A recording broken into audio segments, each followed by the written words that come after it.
Acción, tu revista mensual de cine y series, con los mejores estrenos de cine, fichas y reportajes coleccionables, series de televisión y 8 pósters todos los meses.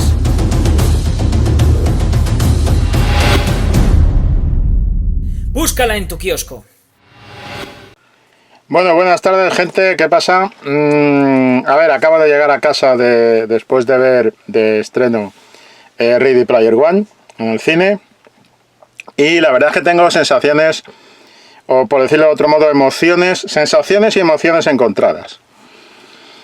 Porque lo primero que tengo que decir es que creo que no es una película de 3 estrellas, ni mucho menos. Creo que es una película pero tampoco es una película de 5 estrellas. Es una película de 4 estrellas. Pero 4 estrellas muy peleadas. Y explicaré por qué. Muy peleadas porque ha habido momentos en la proyección en que he estado casi entrando en la película y he visto que tenía un potencial interesante, principalmente desde el punto de vista de argumento y demás. Y hay otros momentos, sobre todo en el desenlace, en el tercer acto, donde como que he ido perdiendo, digamos, tanto interés por lo que estaba pasando allí. Es una de estas películas que tiene varios finales, que para mí toda película que tiene varios finales, o sea que como que no sabe cómo acabar, o no se decide a terminar, o tiene todavía algunas cosas que atar pero no las ata hasta el final y, en fin, hace 3-4 finales, se prolonga en exceso hacia el final, pues es una película que desde el punto de vista de guión está regular, por decirlo así. O por decirlo en román paladino, mal construida. Cuando tienen varios finales, cuando parece que no se va a acabar nunca, cuando parece que se va dilatando y dilatando y dilatando, pues a mí eso me da la sensación de que está mal construido. Pero entiendo perfectamente que para mucha gente esta película convoca una serie de, vamos a llamarlo como lo que son, fantasmas del pasado, recuerdos del pasado, momentos entrañables, no solo de los 80 como se está diciendo por ahí. Esto no es un spoiler, pero que yo recuerde, hay varias alusiones a películas y a momentos y a cosas que están más allá de los 80. Están en los 70. Y bueno, sí que es cierto que la mayor parte de las alusiones, de los guiños, etcétera, son de los 80. Pero en realidad la película, como la propia novela, de lo que habla es de cultura popular. Entonces, digamos que es más amplio. Pero no pasa nada. Es decir, fundamentalmente la columna vertebral de las alusiones es cierto que se afinca claramente en los años 80. Videojuegos, frases, citas, películas, elementos, en fin, no hace falta. En el propio cartel está el coche de Regreso al Futuro y hay guiños y por ejemplo es muy interesante el cubo de Rubik de CMX, etcétera.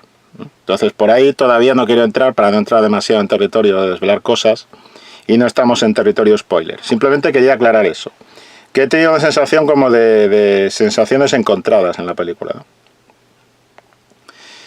Evidentemente no esperaba que fuera Minority Report, pero aclaro ya que si estamos jugando baza de ciencia ficción dentro de la filmografía de Spielberg, creo que Minority Report está mucho más arriba que esta película.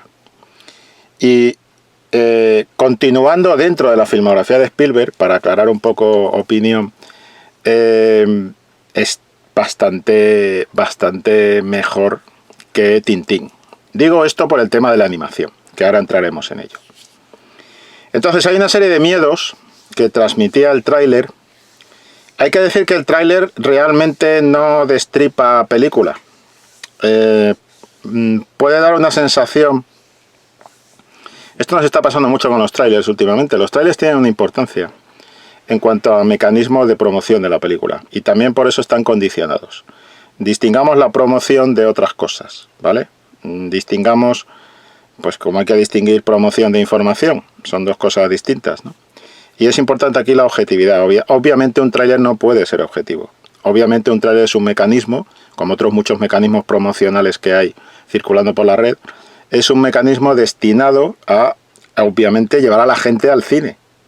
Por lo tanto, no es algo en lo que podamos decir, he visto el tráiler y 100%, no. Todo tráiler es un mecanismo de venta. Pero sí que es cierto que hay trailers que es que a veces se pasan contando cosas o dan una impresión como de que ya has visto la película, etcétera. Bien, no es el caso de Ready Player One. Creo que tiene un buen tráiler después de ver la película. Creo que muestra lo mínimo que puede mostrar para no destripar la película. Y tengo que decir que hay más en la película de lo que se ve en el tráiler. Y digo esto porque a muchos, incluido yo, todo ese tema de lo virtual, todo ese tema del videojuego, todo ese tema de las batallas virtuales, los bichos virtuales y tal, nos daban un poquito como sensación de, ay Dios mío, a ver si nos vamos a meter en Tron, a ver si vamos a acabar otra vez metidos en este embolado Tron, o vamos a irnos a ese puntito Final Fantasy de muñecos, de animación, de... No.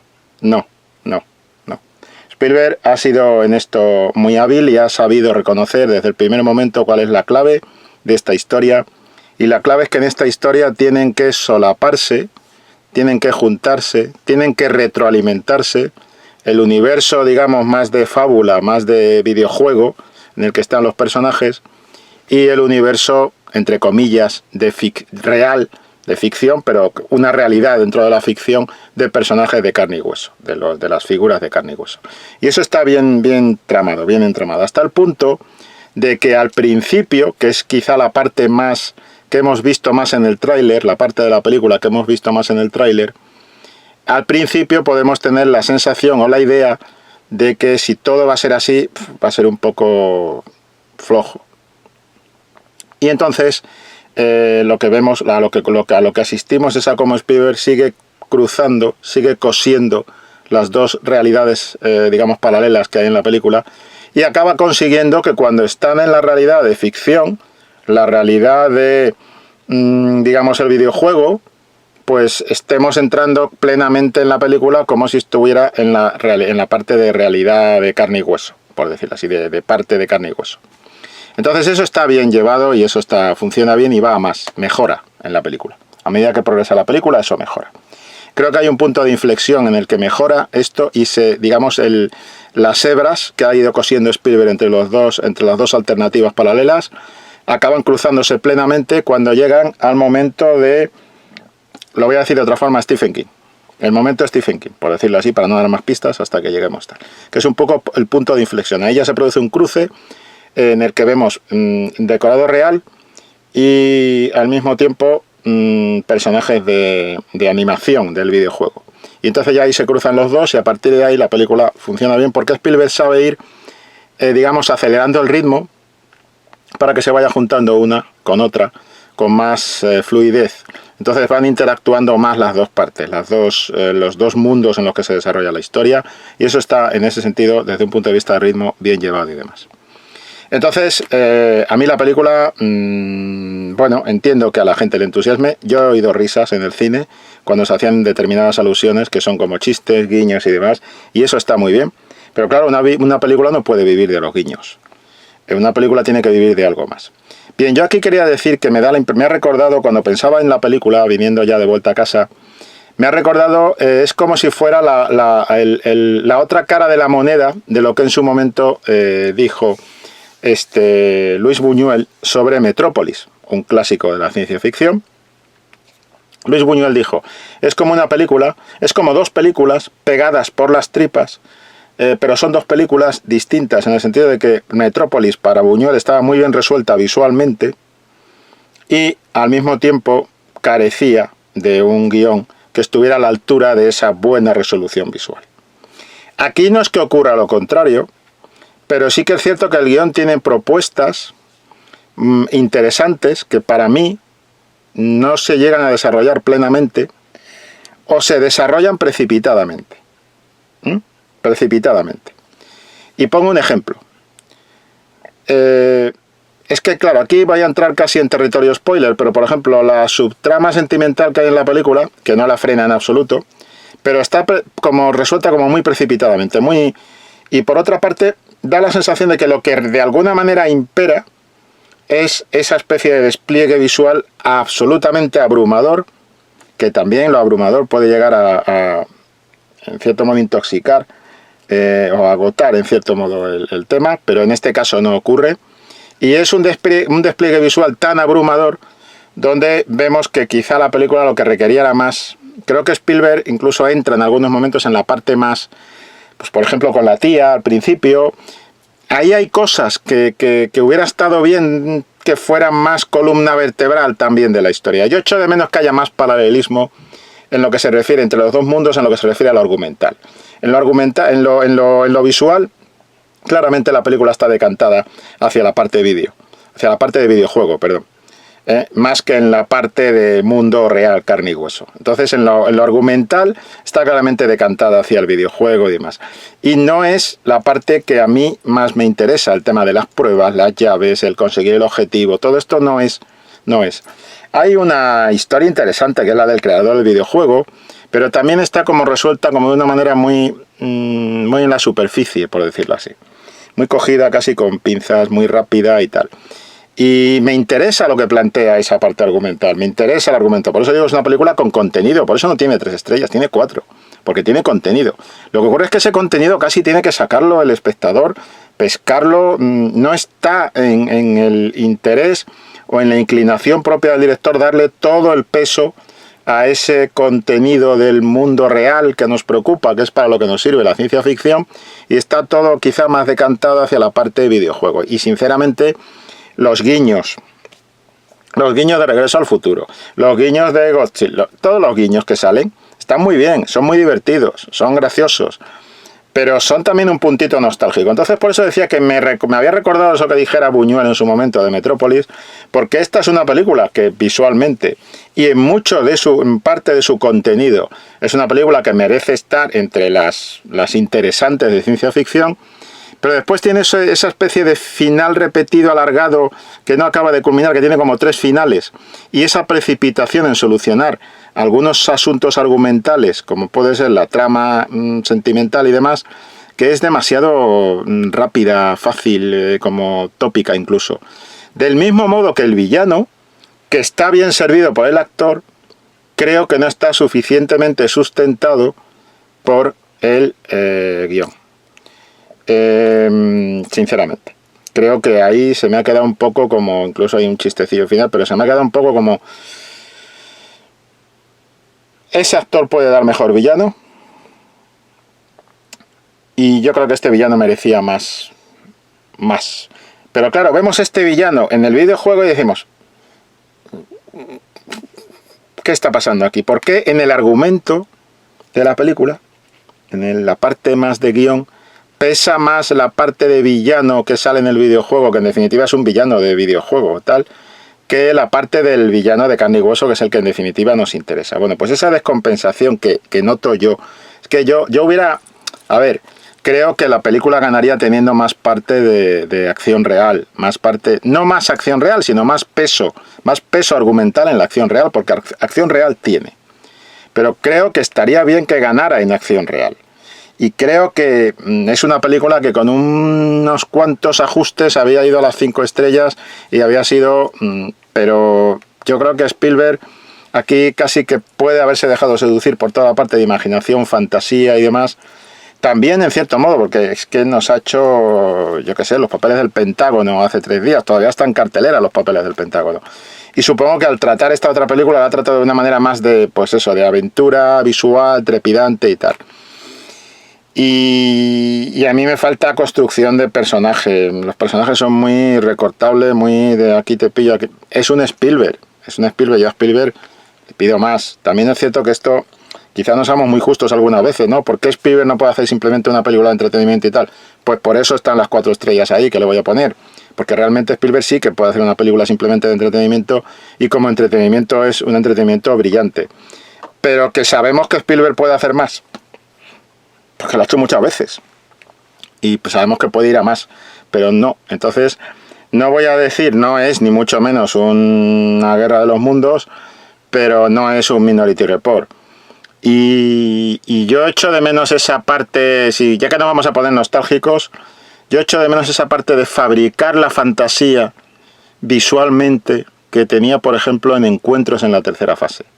o incluso si me apuran en una película que no es de mis, pero E.T., en Encuentros, es esa capacidad de construir la fantasía que yo sí sigo viendo en el Spielberg del Pentágono, de los papeles del Pentágono, que yo sí sigo viendo en El Puente de los Espías.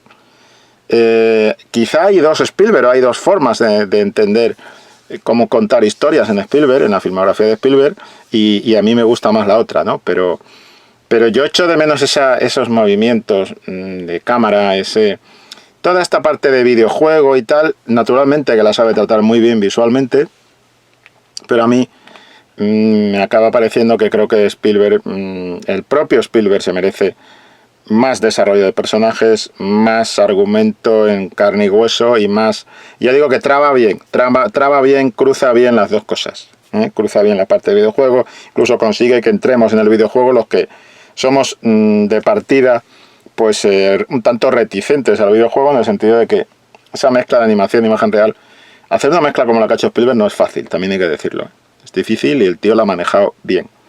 Y de ahí las 4 estrellas. Bueno, vamos a entrar rápidamente en territorio spoiler, porque ya estamos en los 15 minutos de comentario. Y ya digo, no es un 3, pero tampoco es un 5, se queda en un 4. Y ahora territorio spoilers. Spoilers. Bien, vamos con los spoilers. Y conste que esto es una opinión que tengo yo. Yo sé que diciendo esto, comentando esto así, podía estar aquí, histérico, diciendo, ¡ay, cómo me ha gustado! ¡Qué fantástico todo! ¡Cómo esos guiños, esos! Miren, no creo que sea mi función tampoco, ¿vale? Yo doy mi opinión, que podéis compartir o no, podéis criticar o no. Con respeto por todos. Respeto vuestra opinión si creéis que es un 5 estrellas y yo os pido que respetéis la mía si creo que es un 4 estrellas. Y hay que respetar la opinión de alguien que llegue ahora y que os diga, oye, pues para mí no me ha gustado nada y son 2 estrellas. Si se explica, se puede debatir. Si se explica, se puede debatir. Y pensad una cosa, debatir es una manera de ordeñar más la película. Porque de alguna manera le sacas más jugo, todavía estás ahí debatiendo, diciendo, pues a mí esta escena tal cual. Eso siempre está bien, charlar está bien, comunicarse está bien. Y es de lo que habla esta película. Por eso ahora estamos en territorio spoiler. Cuando me refería a que me necesitaba más parte, más carne de argumento, más carne de carne y hueso en la parte visual de la película, caramba, es que la parte visual, es que ese mundo es muy interesante y se queda ahí como en un segundo plano detrás de las peleas de videojuegos. Entonces, a mí, por ejemplo, la parte de King Kong, del mono la parte del gorila gigante, podéis interpretarlo como King Kong, Donkey Kong o lo que os dé la gana. La parte del gorila gigante a mí me ha parecido espectacular, absolutamente espectacular. La primera carrera espectacular.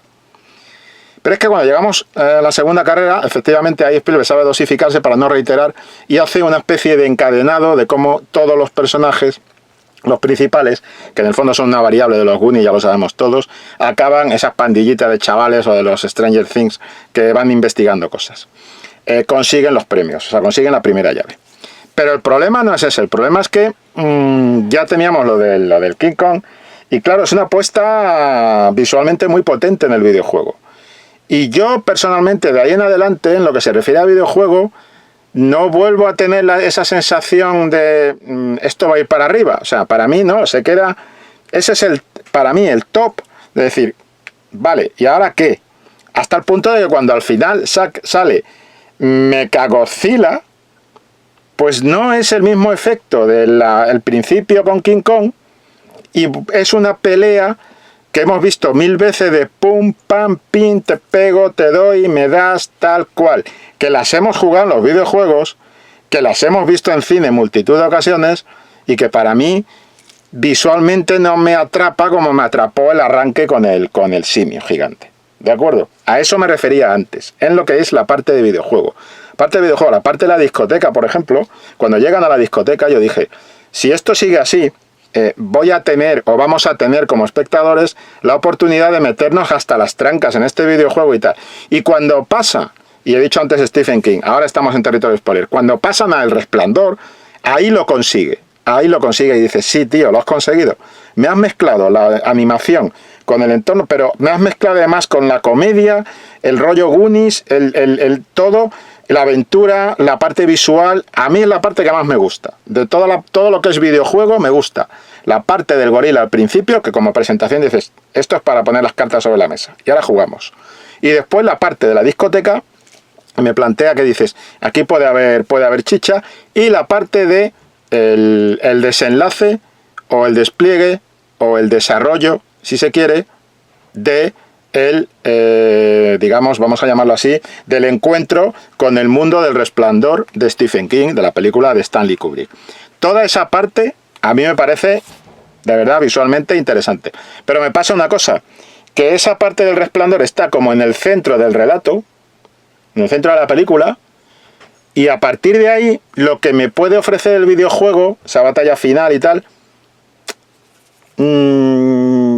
no. Y mira que el videojuego tiene un villano curioso, con ese sentido del humor, de rollo Skeletor, con el que lleva aquí el crack, que dice, bueno, pues tiene su puntito con los diálogos de voy a necesitar un masaje y todo esto. Eso está, pero para mí en la parte del videojuego falta el toque final. Y curiosamente es que el desenlace del videojuego es una imagen real, está en imagen real, con el encuentro con este creador del videojuego.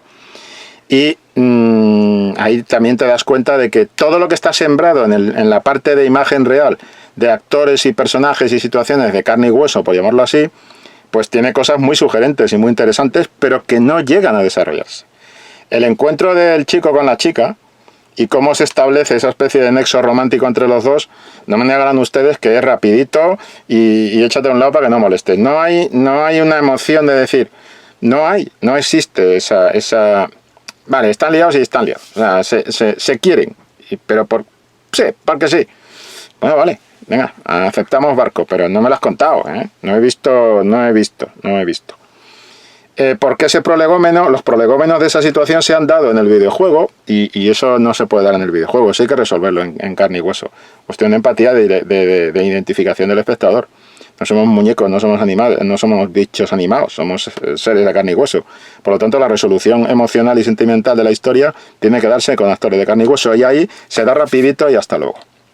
Y después, incluso cuando el chico al final le dice a ella, te voy a disparar, perdóname, pero te voy a disparar, y tal, son animación, ¿se dan cuenta? O sea, cuando le dice, yo no puedo aguantar que no estés, o sea, no puedo aguantar que te pase nada, y no puedo aguantar perderte en el mundo real, eso, que es la parte que tiene contenido y tal, está resuelto en el videojuego, no en los actores de carne y hueso. ¿Entienden lo que quiero decir? Espero. En fin, la parte de carne y hueso propone cosas muy interesantes, pero no tienen todo el peso visual que estoy. Además, cuando aparecen en esas partes de carne y hueso, ahí sí veo más al Spielberg que me gusta. Sí veo más al Spielberg del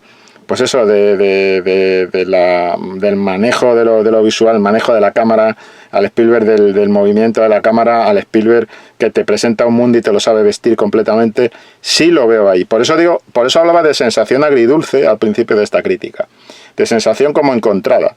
Porque por un lado sí he visto al Spielberg que más me gusta, y es un buen Spielberg, esta película en general en su conjunto, pero no he visto al Super Spielberg que estoy acostumbrado a ver en algunas películas, como por ejemplo Minority Report, que es absolutamente apabullante en cuanto a propuesta, contenido, diseño de todo, y sobre todo el trabajo con la cámara, el trabajo de composición de los planos, en fin.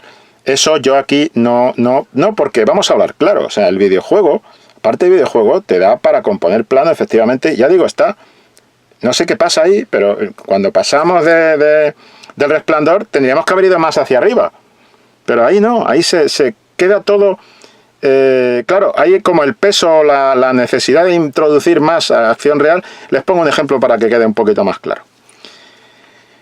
El momento en el que se produce un salto temporal, una elipsis, en la cual los chavales van a ir a por el tipo este siniestro, y de repente les vemos que están allí apuntándole ya con la pistola. La elipsis, argumentalmente, es coherente con la idea de que en realidad no están, estamos en territorio de spoiler, no están en el mundo real, sino que evidentemente han hecho un apaño y han engañado al tipo para que crea que está en el mundo real, cuando en realidad sigue en el juego, en el mundo virtual, mejor dicho. Pero aunque esté justificado desde un punto de vista de argumento, esa elipsis para mí a partir de ahí es cuando la película, lo cito como punto de... Cuando la película ha empezado un poco a caer ya en lo tópico, como en lo previsible, en lo habitual y tal. Por ejemplo, creo que no saca todo el partido que puede sacarle a esa parte de... Creo que no saca todo el partido que puede sacarle a esa parte del juego con las favelas. Esa idea de las torres, ese barrio de las torres, ese barrio de las favelas del futuro que se inventa la historia para arrancar, donde vive este chico y tal. El tema de las torres, el tema de todo eso, pues como que no está... no, creo que podría exprimirse más, creo que debería tener más protagonismo en el relato. Creo que ganaría mucho la película si hay que ver el telefonito. Ven, de esto habla la película. Vivimos en el mundo real, vivimos en el mundo o vivimos en el mundo tecnológico de los videojuegos y del YouTube y todo esto. Pues hay que planteárselo. De hecho, es muy bueno lo que hacen al final de la película, pero en vez de 2 días a la semana tenían que meterles por lo menos 5 y dejarles solo 2 para que hicieran el tonto dentro del videojuego. Eso es una opinión personal. Pero bueno, esa parte, fíjense de esto mismo. El conflicto entre virtual o real. Ese conflicto virtual o real, que para mí es el tema de la película, pues para mí no está del todo explotado. Y en un momento determinado parece que la película está más por la labor de contarnos lo de las llaves, lo de tal, lo de el descubrimiento, lo de conseguir las pruebas, donde... El tema Goonies, pues los Goonies tampoco están del todo desarrollados como uno puede esperar que se despliegue en Spielberg. Les remito a E.T., al extraterrestre. Tampoco es que tuvieran mucho más metraje los chavales. Yo creo que aquí tienen bastante metraje para que se... Necesita un poco más de metraje para desarrollar esa idea, ¿no? No sé, da la sensación de que al final, sobre todo en el tercer acto, por ejemplo, pues ese final reiterativo, cómo el villano en el tercer acto no llega a despegar, que es lo que debería hacer en esa fase, sino que se va cayendo más en lo tópico, en la pataleta, en el soy malo porque el mundo me hizo así, este tipo de temas, ¿no? Y no es por el actor, que es perfectamente capaz de levantar un villano mucho más compacto, mucho más sólido. De lo que es que tampoco tiene en el guión elementos para poder hacer eso. Y entonces, pues bueno, da esa sensación como de que la película está como para despegar, pero cuando llega el momento de despegar, que para mí es justo, o debería ser justo después del tema del Resplandor, cuando ya hay la película debe de ir ya a más directamente, entrando en la segunda parte del segundo acto y tirando para el desenlace en el tercer acto, pues ahí la película se queda un poco como a media velocidad y sigue siendo apabullante desde el punto de vista visual, pero ya una vez que se ha agotado el chiste, la cita, fíjense que incluso las citas finales, porque las citas se van acumulando constantemente, pues ya como que las citas finales, ya digo, para mí es un ejemplo claro lo que pasa con Mechagodzilla. Cuando aparece Mechagodzilla ya no estamos en el nivel de emoción del principio de simio gigante, pues ya aparece Mechagodzilla y dices, vale, y ahora, pum, pam, pim, lo de siempre. Entonces, por supuesto que no es una película fallida. Yo tengo el termómetro que apliqué y que aplico a Pacific Rim. Pacific Rim no tenía contenido ninguno, esta película sí tiene contenido. Pacific Rim era entretenida, esta película es entretenida. Pacific Rim pasa rápido, no estoy comparando las dos, pero quiero decir, hay un termómetro fácil. Si a ustedes se les va mucho la mirada hacia el reloj, o tienen la sensación de que aquello se está prolongando y tal, a mí esa sensación me la ha dado un poquito al final de esta película diciendo, pero ¿cuándo acabas, chiquilla? ¿Ya acabas? Es que esto ya remata. Esto es, digamos, como dudar demasiado, ¿no? Esas dudas finales de alargamos el final, el desenlace, no. O sea, yo creo que ahí, sobre todo en todo el tercer acto, la película no está defendida con la pasión o con el poder, la fuerza, la solidez que está defendida al principio. Y claro, este tipo de película pasa como en los videojuegos, tiene que ir a más. Y no, para mí no llega a ir a más. Y por eso creo que al final baja un poco. Si hiciéramos una curva, es una película que empieza así y llega al punto del Resplandor. Y cuando llega al Resplandor tú dices, bueno, ahora si lo guían por aquí, lo van a mandar por este lado, tal, bueno, hay un desarrollo. Vale, no. Lo que sí hace muy bien a partir de esa parte, ya digo, Spielberg es conseguir que se crucen los dos mundos de una manera sólida. Eso lo hace bien. Es una construcción y no es fácil, ya lo digo. Pero no acaba de rematar el sentido de decir, bueno, ahí el mundo carne y hueso tendría que acabar ganándole la partida en el desenlace al mundo de videojuego. Es una cuestión de identificación del espectador y resolver los conflictos, el sentimental y otro tipo de cosas que parece que están puestos ahí como con pinza, ¿no? Como porque tienen que estar. Tiene que haber una historia de amor y tiene que haber ese plano final de los chavales, pues metamos la historia de amor así de esa forma. Y me parece que ahí es donde más se produce ese desequilibrio entre un protagonismo para mí excesivo de la parte virtual y una necesidad de más protagonismo expresada por la propia película de la parte de carne y hueso, pero que no llega a producirse, cual genera cierto tipo de tal. Entonces al final te da la sensación de que has visto una película entretenida, una película simpática, una película funcional, una película que está bien, que en muchos aspectos, digamos, tiene todo el nivel visual de resolución de Steven Spielberg, pero donde ha faltado ese empuje final para ponerse a un nivel, digamos, mayor. Y ya digo que es que el recurso a la gran batalla final, un poco... Creo que eso es de lo que nos tiene saturado el cine de hoy en día. Esas grandes batallas finales espectaculares, tal. Cuando en realidad de lo que no estaremos saturados nunca es del conflicto emocional y el conflicto, si quieren, mental, espiritual, filosófico de los propios personajes. Nunca nos vamos a cansar de los seres de carne y hueso. Nunca nos vamos a cansar de los personajes de carne y hueso. Nunca nos vamos a cansar de los conflictos cercanos. Y eso es lo que debe dar la carne a las películas. Y es mucho más fácil cansarse del pum, pum, pum, pum. Esto no tiene que ver con generaciones. Te pueden gustar los videojuegos, mucho. Cuando la gente decía, no, es la mejor película de videojuegos. No, yo diría que Spielberg ha conseguido... Cuando la gente decía de otras películas, por ejemplo, se ha llegado a decir que de Tomb Raider era la mejor película de videojuegos. No. Pero yo sí creo que con Ready Player One, Spielberg ha conseguido poner una pica en Flandes y ha conseguido rodar la mejor película de videojuegos que se ha rodado hasta el momento. Pero más carne en la parte carne y hueso. Pero sí, yo sí creo que ha conseguido rodar, pero a mucha distancia de los perseguidores del pelotón, por decirlo así. Creo que ha conseguido distanciarse y de alguna manera explicar, sí, esto es. Y al final uno descubre que habiendo rodado, habiendo dirigido la mejor película de videojuegos que se ha rodado hasta el momento, y me van a permitir esta opinión, se confirma que el cine es cine, el videojuego es videojuego, y no se necesitaba rodar una película de videojuegos. Y ya está. Creo que Spielberg lo ha dicho todo y lo ha dicho bien con esta película.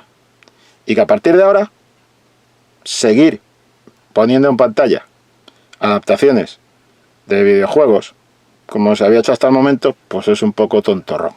Porque inevitablemente se van a quedar por debajo de.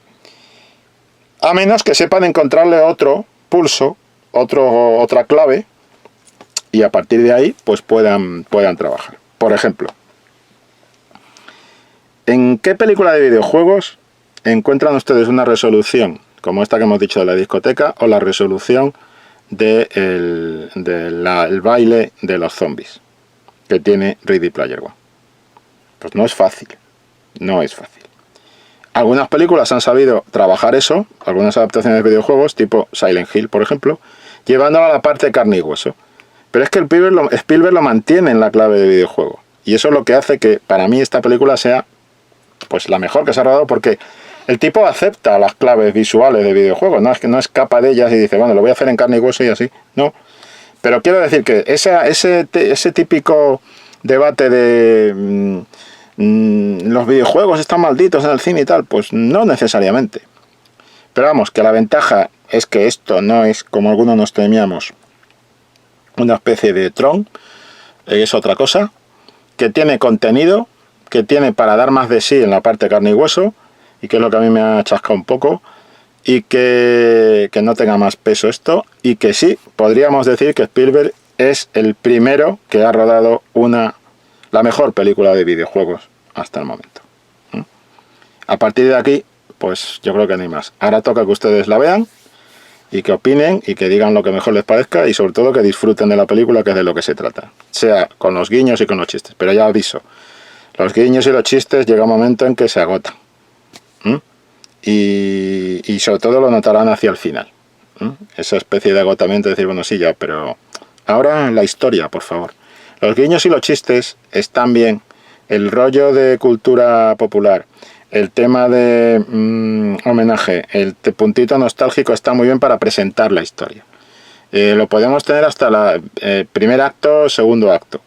Pero a la mitad del segundo acto vas a tener que meter carne en el asador, porque si no, y esa carne es todo el material que hay de reflexión de qué estamos haciendo con nuestras vidas, hasta qué punto lo virtual se está apropiando de lo real, hasta qué punto estamos renunciando a lo real por lo virtual. Toda esta carne es toda la carne que hay que poner en el asador a partir de la mitad del segundo acto, que para mí es lo que debería haber entrado después del tema del Resplandor y que para mí no llega a entrar. Se queda simplemente como una especie de recurso, de excusa para acabar la historia. Noto como cierta prisa por acabar la historia o por resolver una serie de asuntos que a mí me parece que podían haber estado un poquito más. Se quitan batallitas de videojuego y se mete más en esto. Esa es mi propuesta. Pero bueno, lo dejo aquí. Opinen, den like. Eso sí, ¿de dónde venimos a dónde vamos? Como siempre, pues venimos de aquí. Este es un vídeo de la página web y de la página de YouTube de la revista Acción. Esta es la revista Acción. Una revista con artículos, reportajes, entrevistas, noticias, información, mucha opinión, mucha información y también muchos carteles, muchos pósters. Bueno, en esta tenemos un despliegue dedicado a Vengadores Infinity War, que va a ser el próximo título, digamos, bastante llamativo con todos los personajes y tal, haciendo un repaso, y el del resto de las películas que se van a estrenar y que van a estar en cartelera, las fichas de los estrenos, las críticas, fichas de actores, etcétera, etcétera, etcétera. De aquí es de donde venimos. Y los pósters, importante, los pósters grandecitos y bastante complejos. Que yo creo que le gustan a todo el mundo los pósters. De hecho, ya ha habido algún lector que nos ha mandado foto de cómo ha cambiado su habitación. Galindo, me refiero a ti. Cómo ha cambiado su habitación, cómo ha vuelto a amueblar y ha utilizado los pósters de Acción casi como recurso. Así que este es el asunto. De ahí venimos, de la revista Acción, que podéis comprar en kioscos. Darle like a todo esto si os gusta. Y hasta aquí llegamos, ¿vale? Ready Player One. Haré crítica también en la web escrita. Un poco quizá desarrollando algunos de estos temas, pero aquí tenéis la primera opinión. Hasta luego. Acción, tu revista mensual de cine y series. Con los mejores estrenos de cine. Fichas y reportajes coleccionables. Series de televisión. Y 8 pósters todos los meses.